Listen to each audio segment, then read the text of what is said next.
future's not so easy predicted. Time remains an illusion to see.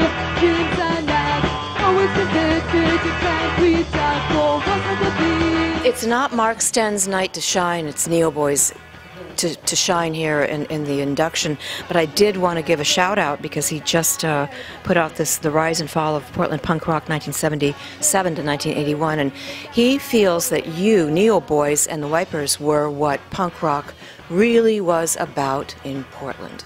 Oh, that's very nice of him. Played a lot. We stayed together a long time. I mean, even though we had different guitar players, Pat and Kim and I stayed together a long time, so in those days, any kind of longevity was 6 months was a really unusual. Yeah, actually, Mark Sten says it was dominated by the Neo Boys.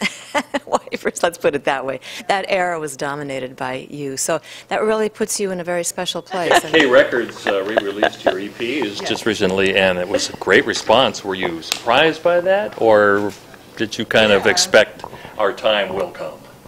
No, I was surprised. Absolutely. Absolutely. I mean, We and were flattered. surprised, And, it was great. Yeah. It was Very well received.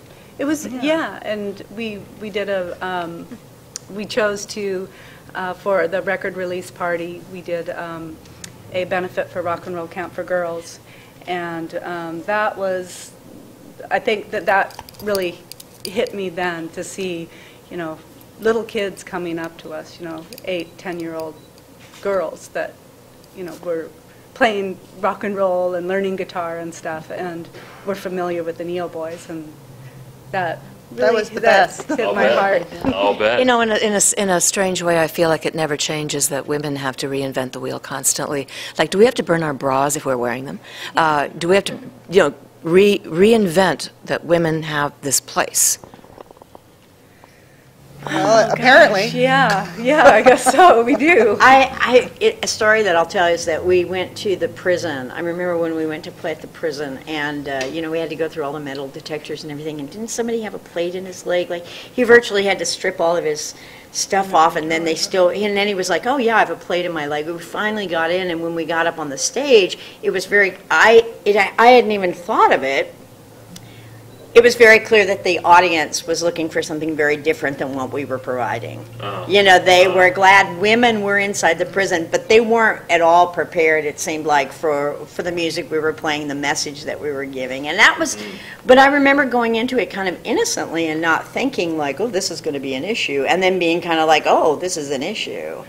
So I think that was kind of, for me, I never expected for it to be a problem, and when our gender was a problem, it was kind of a rude shock. Well, because we generally played within the perimeters of the punk rock community, and in the punk rock community, gender was not an issue, really ever, ever.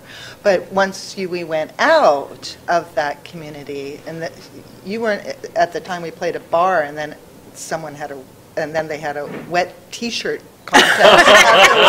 Which was it was horrible, but it was, again, once you went out of the punk rock community, it was very different. Either you were ignored, or they thought that you're going to be a tits and ass band, But as a band, was it the us against the world thing brought you together as a band? Absolutely.